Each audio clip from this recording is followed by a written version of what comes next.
sinasabihan sa pamahalaan na kung sino man ang mapipili sa amin ng ating taong bayan na magiging susunod na Pangulo.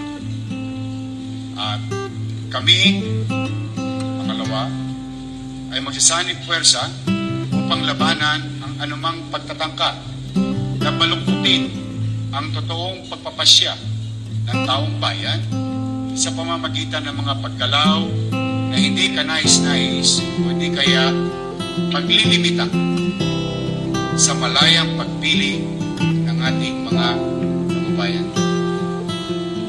At higit sa lahat, hindi kami magbibitin sa kampanya. Ang bawat isa sa amin ay magpapatuloy sa aming mga sariling kandidato upang maging karapat-dapat na pagpilian ng sambayanan.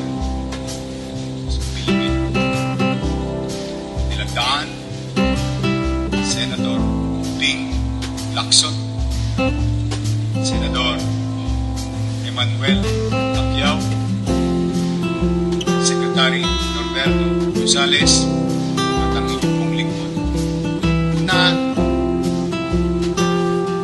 witnesses naman sina Senate President Vicente Soto